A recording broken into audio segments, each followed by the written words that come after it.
សំដាញ់ដេជោសំដាញ់មកហាបវថប្តីខំប្រឹងយប់ថ្ងៃរៀបមួនកាពីចោចាធានាកាពីទាំងដៃខ្មែរហាថ្ងៃតមខ្មែរយើងខ្លាំងសៀមព្រាមមិនបានប្រាសាទព្រះវិហារជាសម្បត្តិពេលតែងកភ័នសៀមហ៊ានមកប្លន់បំផ្លាញខ្ទេចខ្ទី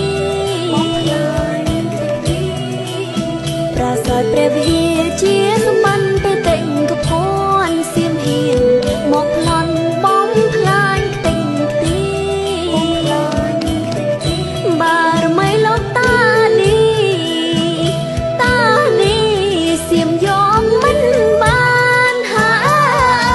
អើយពូចៅដេរឆានវងវែងប្រវត្តិសាស្ត្រប្រាសាទតាមុនតូចប្រាសាទតាមុនធំតាក្របី